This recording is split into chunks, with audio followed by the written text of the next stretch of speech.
Good morning, good afternoon, good evening. I don't know what time it is where you are, but right now it is time for more insight. This is insight you can trust because there is more where it came from. I'm your host. I'm Chris Moore. Today with me, I have a special guest in the building. Let me introduce him properly. Some people sell a product, but very few people can build a movement. Chase Fisher is one of the few.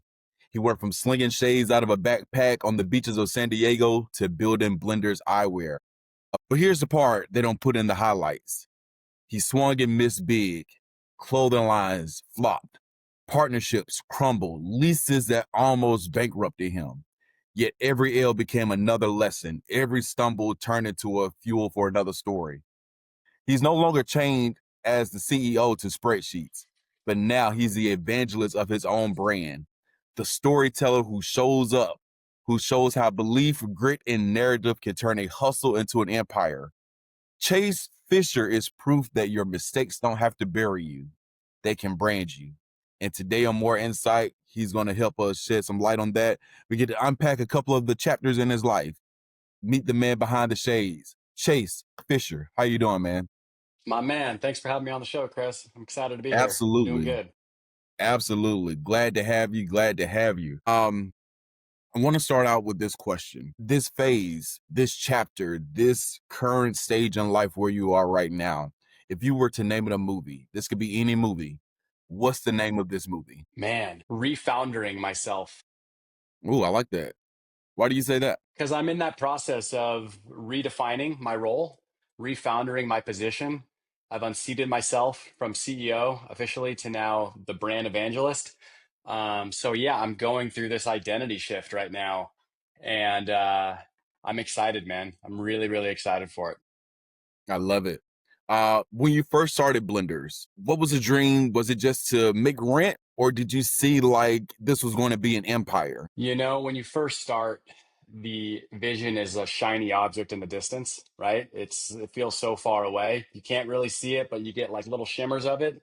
And honestly, like I wasn't chasing any money. I didn't start this with any money. I started this from literally nothing. So I was chasing the fire in my heart. I was chasing the passion in my heart because I just wanted to build something that was cool. I wanted to build something that was meaningful, that resonated with my generation and that people loved and that we're proud to wear. And that's kind of what started the whole movement was how do I build a brand that the world loves, you know? And what better place to build a sunglass brand than San Diego? Absolutely. I mean, no better place in the world, right? Best place ever, for sure.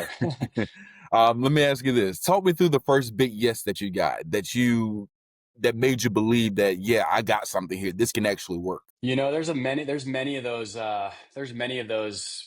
experiences along the way. I think the first night obviously was just the night that I wore sunglasses to the nightclub. What started out as just going to see my favorite DJ at a nightclub with my best friends. I wore some neon green sunglasses to the club. Everybody in the club was coming up to me asking about my shades. Where'd you get them? Where, let me try them on. And there was all this attention around my sunglasses. So right there on the dance floor of the nightclub, I had that aha moment. And that was when I realized like sunglasses weren't just something that people wore for protection. They were confidence. They were a Yeah. symbol of cool, you know, and you didn't need $200 logos or $200 labels to be cool and be seen, right? So that was my first moment of validation. My second moment of validation was when I started doing some research and kind of noticed a big gap in the market between your $200 shades and the $5 beater shades that I was wearing. There wasn't a brand in the middle. So not only was there a need for it, but what better place to do it than San Diego, right? And so when I dove into it even further and I started putting out designs before even having a product, we made a Facebook group with over 1,000 fans and started spitting out designs before we even launched. And I kid you not, we had about, you know, we were getting hundreds of likes and comments about when the shades are coming out, where they can buy them, how much they're going to cost. So I pretty much validated this niche before even starting the business. You know what I mean? So I did it backwards. Most people kind of launch when they have all the pieces in place. I was like, there's demand for this. Now let's go out and do it. Love it. I love it. And I've read some of your interviews. I've heard some of your stories. I know that you said that you were hustling shades at parties, surf comps. what did those early grind days teach you about connection and being relatable and storytelling? Oh man, I mean, it taught me everything, right? I mean, starting blenders out of a backpack forced me to get scrappy, right? I learned one major key thing is like, if I can't sell face to face, how could I sell online, right? So it forced me to get out in the world. It forced me to learn marketing. It forced me to speak to customers. It forced me to learn how to do operations. I had to learn every piece of the business myself because I didn't have any money to hire for it. So it's one of the greatest blessings that I had starting the business. And most importantly, it teaches you the mindset that you truly need and builds the mental toughness and the fortitude and the grit and the humility to be able to continue to scale, right? And I tell my team this all the time, and anyone that asks, I'm like, if somebody would have wrote me a check for 50 grand and said, hey Chase, go start your company, I would have failed because I wouldn't have known how to spend the money, right? It's way different spending your own money than spending somebody else's money, right? Right. So being scrappy was one of the greatest blessings of this business because it laid the foundation and it built the skill set and the muscle that I truly need to withstand the journey, because this is the hardest journey in the game. Being an entrepreneur is the hardest journey you could ever go on. I mean, 7% of the population are entrepreneurs and only 1% of those are successful. So it's the most competitive game in the world, and you need that mental toughness and you need that fortitude to withstand the hardest of times. So I'm grateful for those moments, man. I'm grateful that I had to run a lemonade stand out of my backpack and sunglasses just happened to be my lemonade. Yeah. I mean, I relate more insight to basically the same thing. It's like selling Yeah, CDs out the trunk of my car. exactly. Just trying to build a brand, just trying to get those stories like you have as well. Um, Speaking about stories, you've been very transparent about your flops, clothing line pivots, bad leases, over promises. Out of all the failures, one of the quotes that I love is that the price tag to success is failure. Which one of those failures has humbled you the most? Man, dude, I have a PhD in mistakes, man. Let's just say that. I have made every mistake in the book you can make, and some of them many times over, right? The kind of the key in entrepreneurship is don't touch the hot stove twice, right? Like, and I've touched it many times. Every mistake in the book you can name and I have made. And I'm proud of those mistakes. I'm open about those mistakes because I love talking about the wipeouts because it makes the wins so much sweeter, right? There's no nobility in making every shot. If Jordan made every shot, would he have as much fun? Definitely not. So I have learned consistently that in this game, in this day and age, and if you want to be successful, you got to be courageous, man. You got to be bold. You got to take bold swings and you got to step up. And it taught me everything. It gives you the resilience. It gives you the adversity. Like mistakes are truly mistakes are truly just the tuition that you got to pay. I mean, it's just part of the game. You're supposed to make mistakes. You're supposed to mess up. You're supposed to flop. Like that's what this is all about. And I love sharing those moments because in entrepreneurship nowadays, everybody just glorifies the wins. And you can't have the wins without the losses. There's no success and there's no story without the struggle. And so I've had so much struggle over the years just from growing up and overcoming adversity my whole life that, building a brand, starting it from nothing and building it entirely around you and betting on yourself.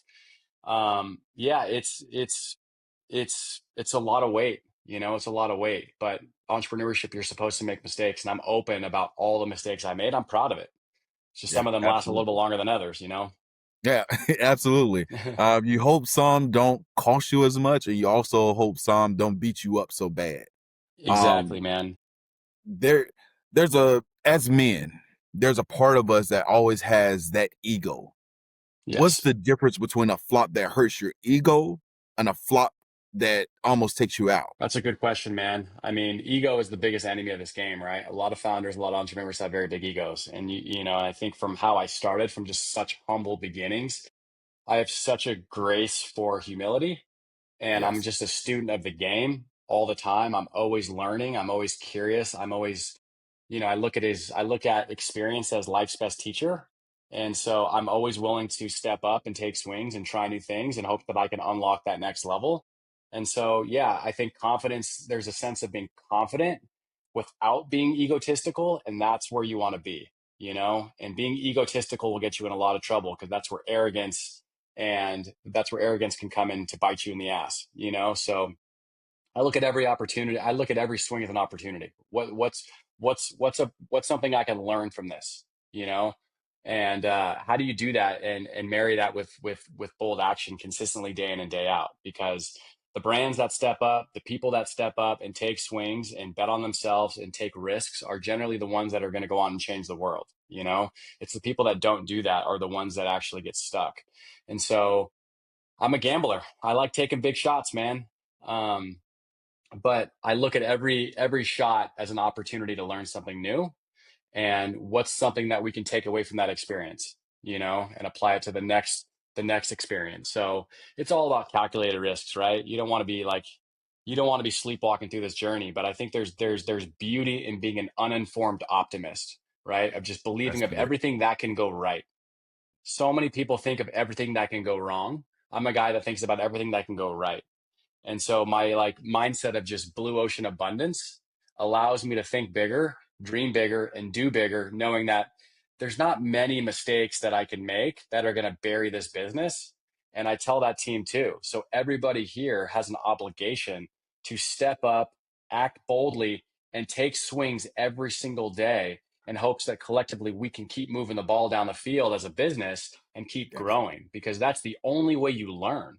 You don't learn by doing the same thing over and over. You learn by stepping up and shooting your shot and trying new things. And there's always learnings to be had. There's always wins and learnings. They're not even mistakes. They're just wins and learnings, because every mistake is a learning, right? So it's just sort of reframing your perspective on how you look at it and being able to take learnings from that of like, okay, I learned that. I learned not to do it that way. Let's do it this way. And that sort of humility and being a student of the game and having that curiosity and learning allows you to grow. Absolutely. You hit so many points. A couple of things that I'm taking out is you said that you came from humble beginnings. And you also talked about transitioning from one chapter to another. That brings me to where you are right now. You stepped down as the CEO after building such a wonderful brand, a brand that's taken off. And that's not easy. What was behind the decision? And also, what has that process been like for you? Did you have to rediscover yourself? Yeah, man. I mean, this was many years in the making, honestly.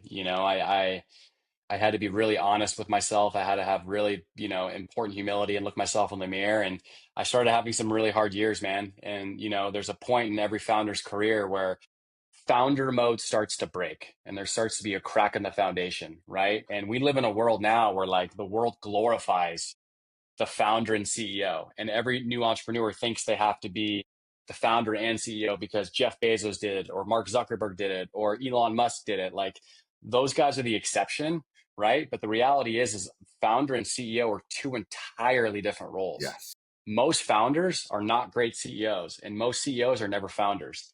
And so I kind of started to see cracks in my foundation as we started to get bigger. And especially as we were acquired, the pressure, the complexity, the just the role of the CEO started to truly outgrow my skill set.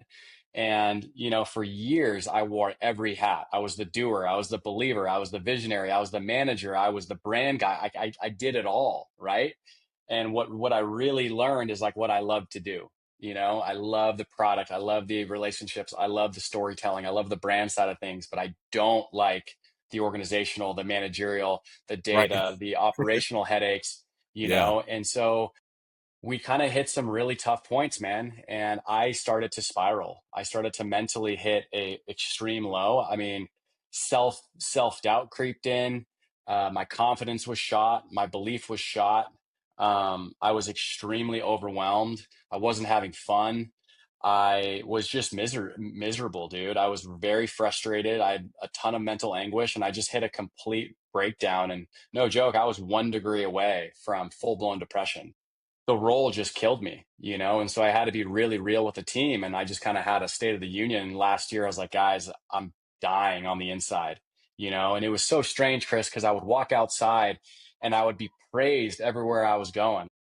The brand, Blenders, Coach Prime, like you guys are killing it. And we were killing it from a brand perspective. We were more recognized, more known, more respected than we've ever been. backstage, I was being told I wasn't good enough. I was being told we needed to produce more. The results weren't getting done. All these targets were being missed. And so I was living two different lives. Was I winning or was I losing? And I started just feeling like it was like I was living in an altered universe. And so I had to be real. I'd be like, all right, it's time to, it's time that I need to take a new role within the company. I need to find a new seat. And that's a very hard thing to do as a founder. Most founders have too big of an ego to step down. They get in the way. And I just didn't want to be that guy. I want to see my team fulfill their dreams. I have an obligation to take this thing as big as I can. I want to prove to everybody, my parent company, myself, my team, our customers, that Blenders is here and it's here to stay, and we're going to build something iconic. But in order to do that, I needed to personally get out of the way and unseat myself, because if I was struggling, my team was struggling too. And it's amazing that you said that, because so many times there's a fire that's burning in us for our passion and we're on fire. We want this to work.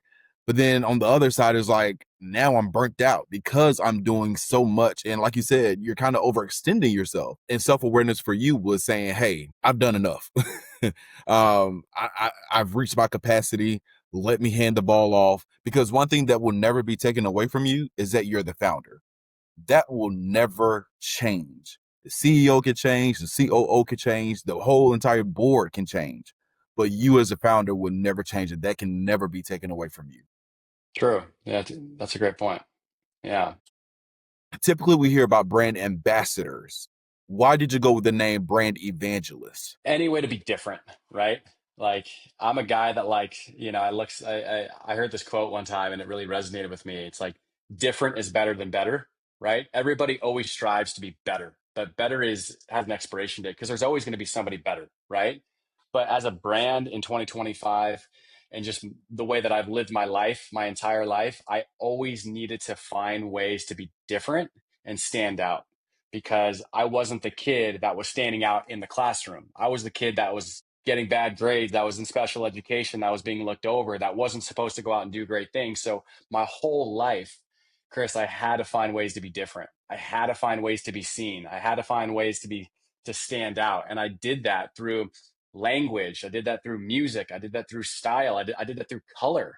I did that through just how I show up in the world. So Blenders is really a third space of eyewear, in a different perspective of, we're the most unique eyewear brand out there, because we're going to do stuff other brands are too scared to do. We're going to make styles other brands are too scared to make. We're going to light the world up with color, right? We're not scared to be bold. We're not scared to stand out. We're not scared to be loud. And so all of that is just kind of coming from my soul, because that's how I lived my life, my entire life.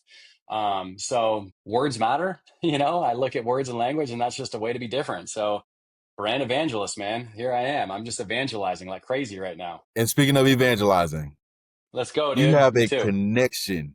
Yes, sir. First of all, I want to tell you right now, these sunglasses are so dope.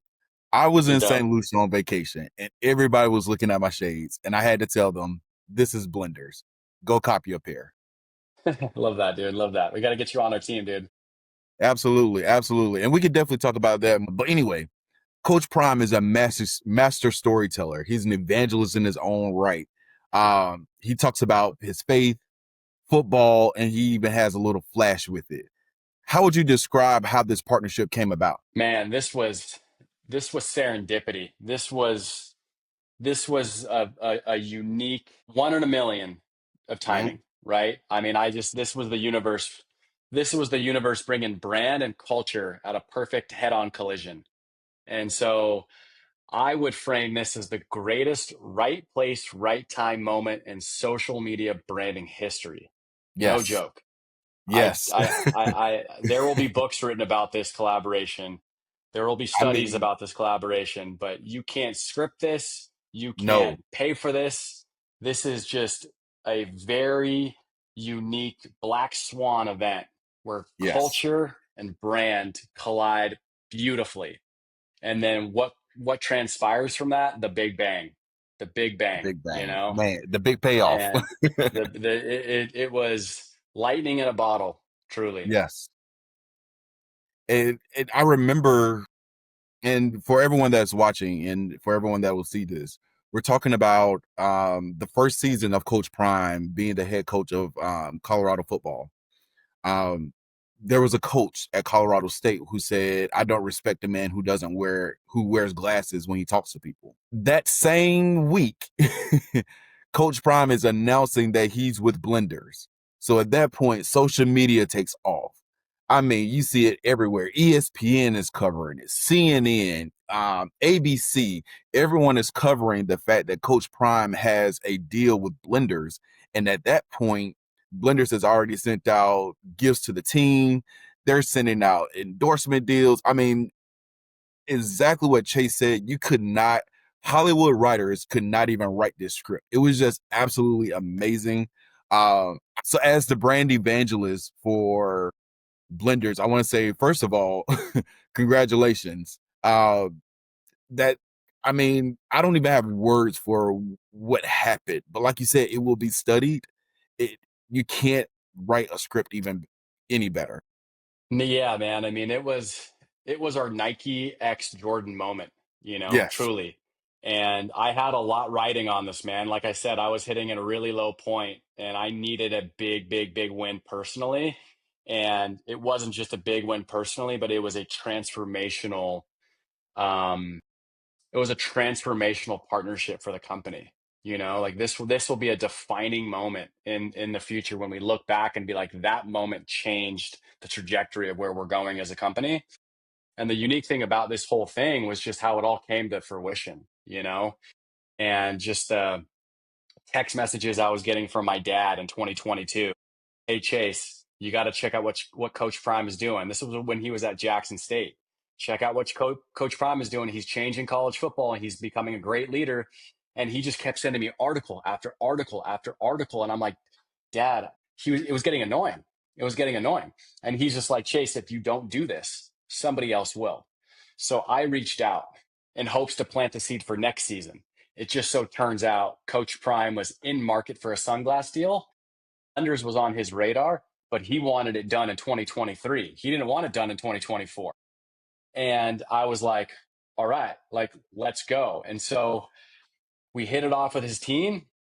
We sent him some shades. He sent a video back to us and said, who's ever behind this, Blenders, call me. I sent the video to my dad. He goes, call him.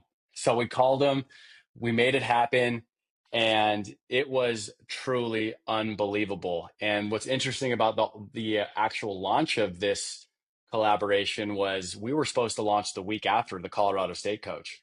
We were supposed to launch like a week after the game. And it just so happens that that coach just gives us a perfect layup and So just now you got to says, push. and then Coach Prime texts our team and says, insanity's coming. Watch out. And boom, the Colorado coach makes that comment, gifts the shades out to the players. It goes absolutely viral. I remember sitting in my office with my leadership coach, like my phone is blowing up. And my leadership coach goes, what are you doing in San Diego? You need to be in Boulder on the field. That's what Phil Knight would be doing. And I'm like, yeah, you're right. So I booked a flight to Boulder. I flew my dad out. I took my team and I was there and I just witnessed all of it, dude. And, from sponsoring action sports in San Diego to becoming the face of college sports overnight and then the face of The Rock, like The Rock was wearing Yes. it.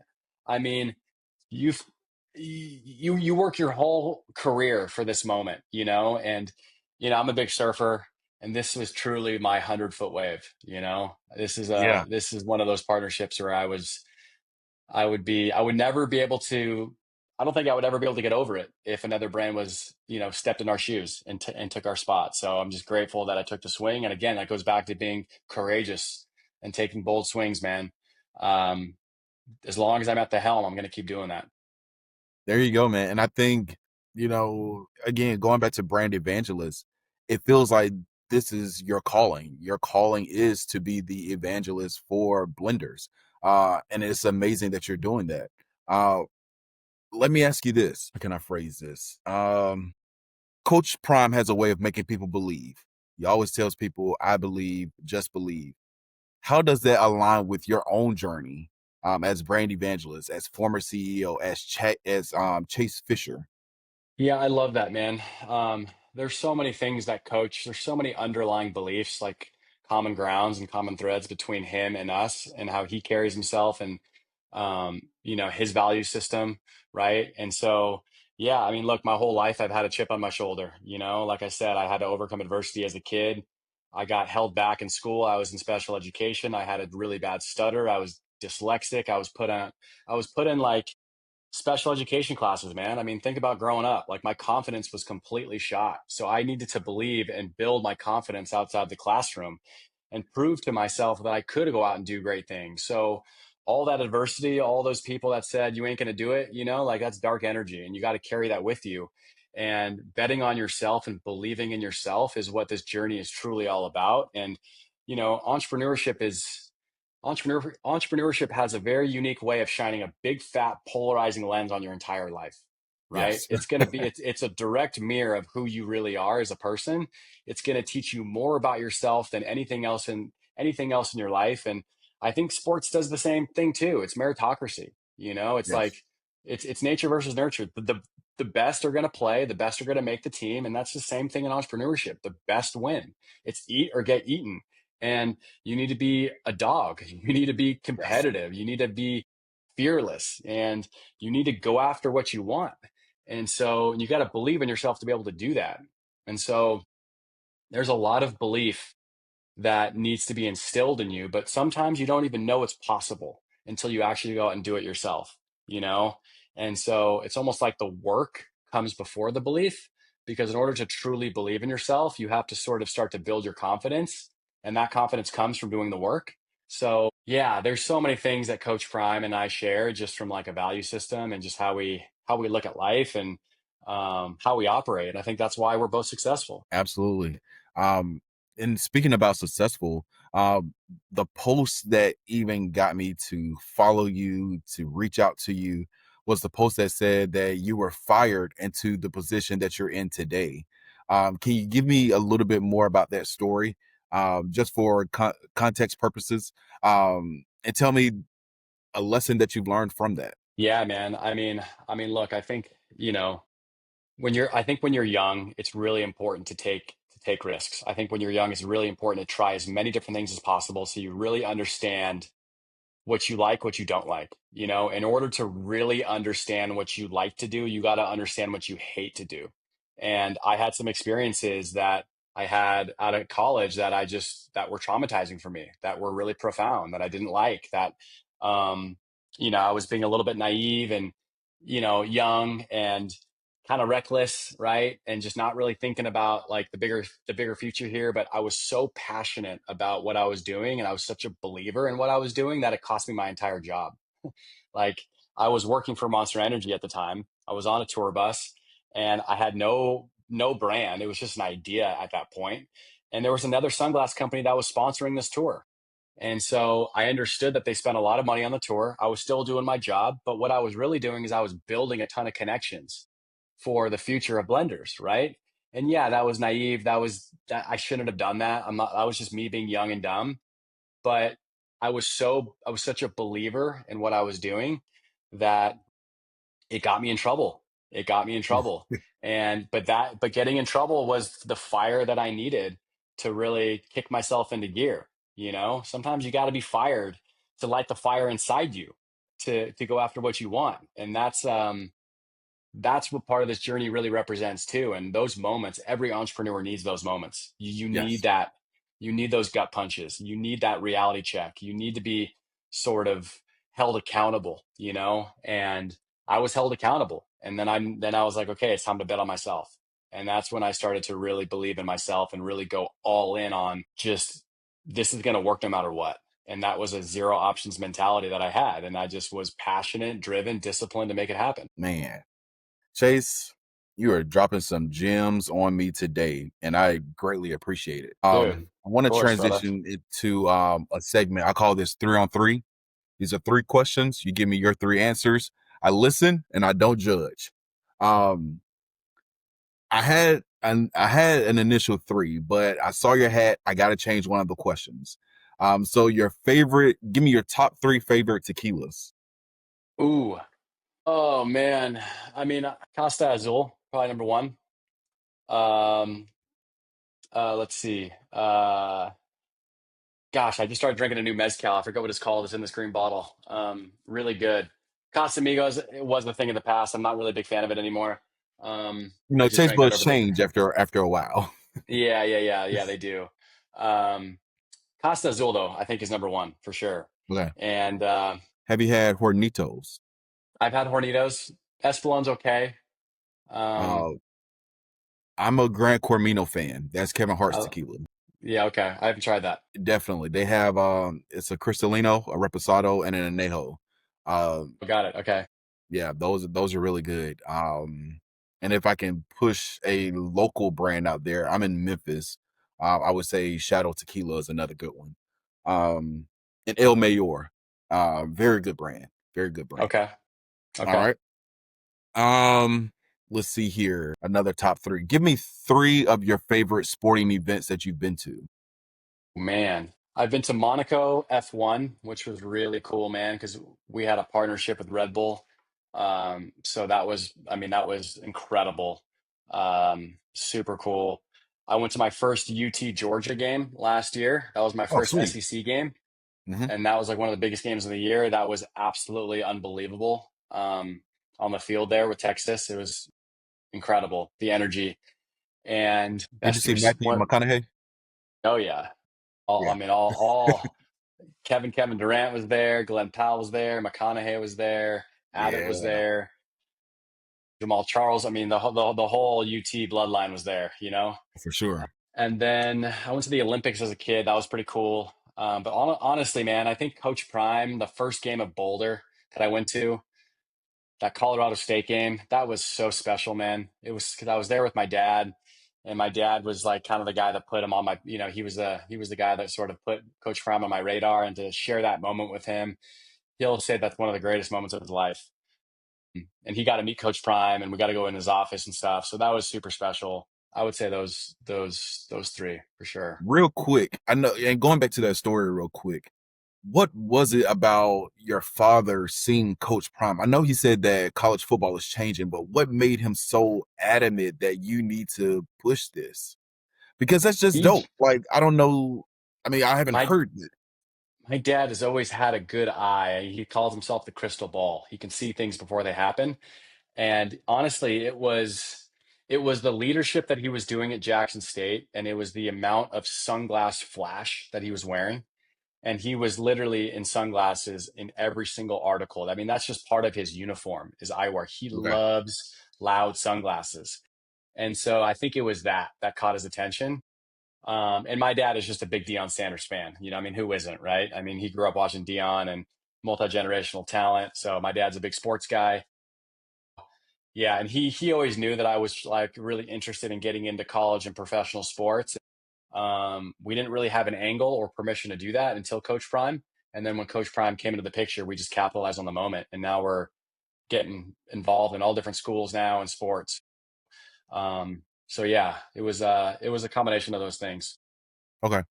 And last question, give me your top three brand stories. Top three brand stories, man. You want me to run through each story, You don't have to. or what do you Or mean top? not say brands. I mean like Or Jordan like and my Nike.